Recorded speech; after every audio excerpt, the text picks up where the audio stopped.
We talked about that going into the game. We've seen some of their games previous to tonight where they've had the capability of just outworking teams, offensive rebounds, knocking down threes, kind of just picking up the pace. And we kind of lost our edge a little bit, took our foot off the gas pedal and gave them a little bit of life. Our job when we're out there, no matter if we're playing well, it's a grinded out type of game, or we're coming from behind, is not to let our body language dictate the vibe out there on the court.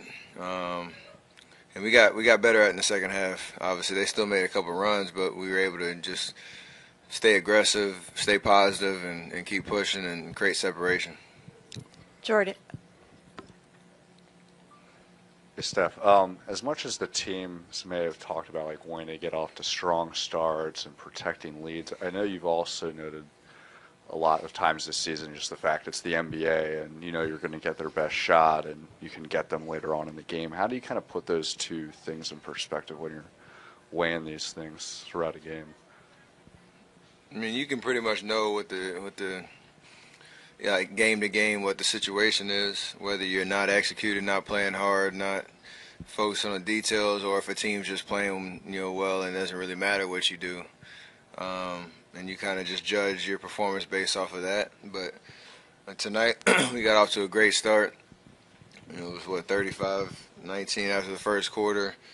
I don't think we played that bad in the second quarter. They just, possession after possession, they made some timely buckets. We had some untimely turnovers and, gave them life.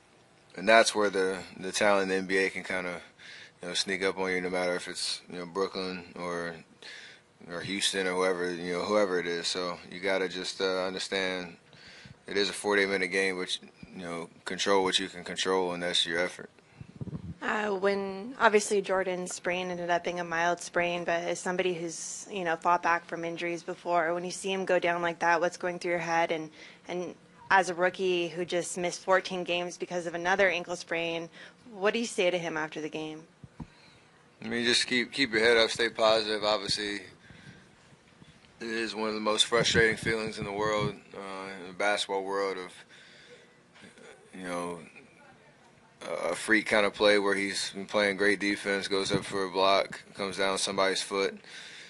You want to be out there and playing, and you want to be out there with your teammates, especially his rookie year, to get his experience and his feel. So I just want to hopefully encourage him. Obviously, like I said, stay positive. Your body really responds to your mindset as you go through your rehab and recovery.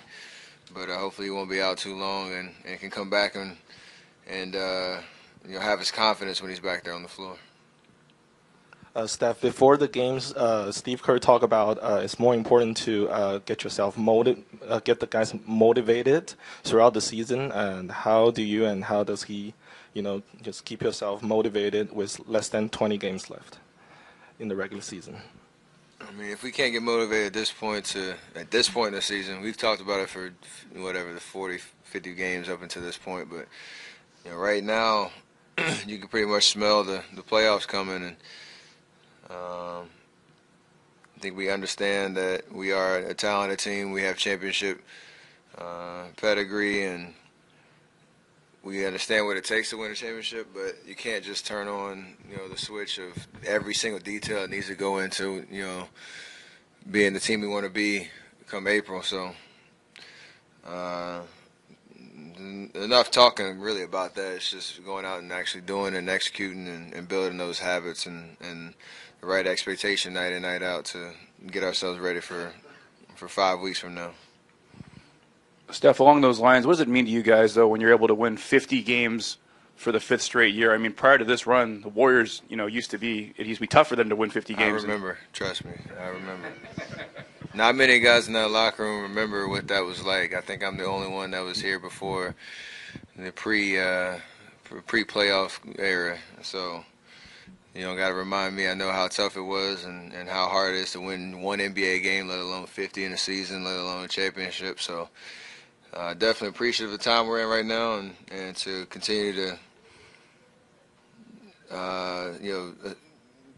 keep our organization at the top of the NBA and have that consistent success year after year. So it's pretty special, man, to be in this situation. Steph, how have you seen Zaza kind of handle his evolving roles recently with coming off the bench and then the DMP tonight? Like a true professional. Me and Monty were doing an interview this morning, shoot around, and he was in the back doing sprints and getting his workout in.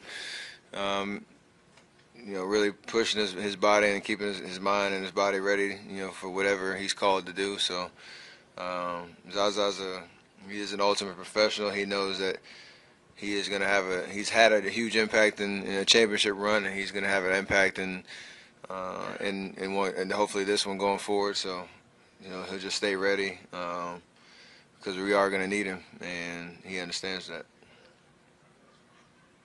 Shout out to Monty in our interview.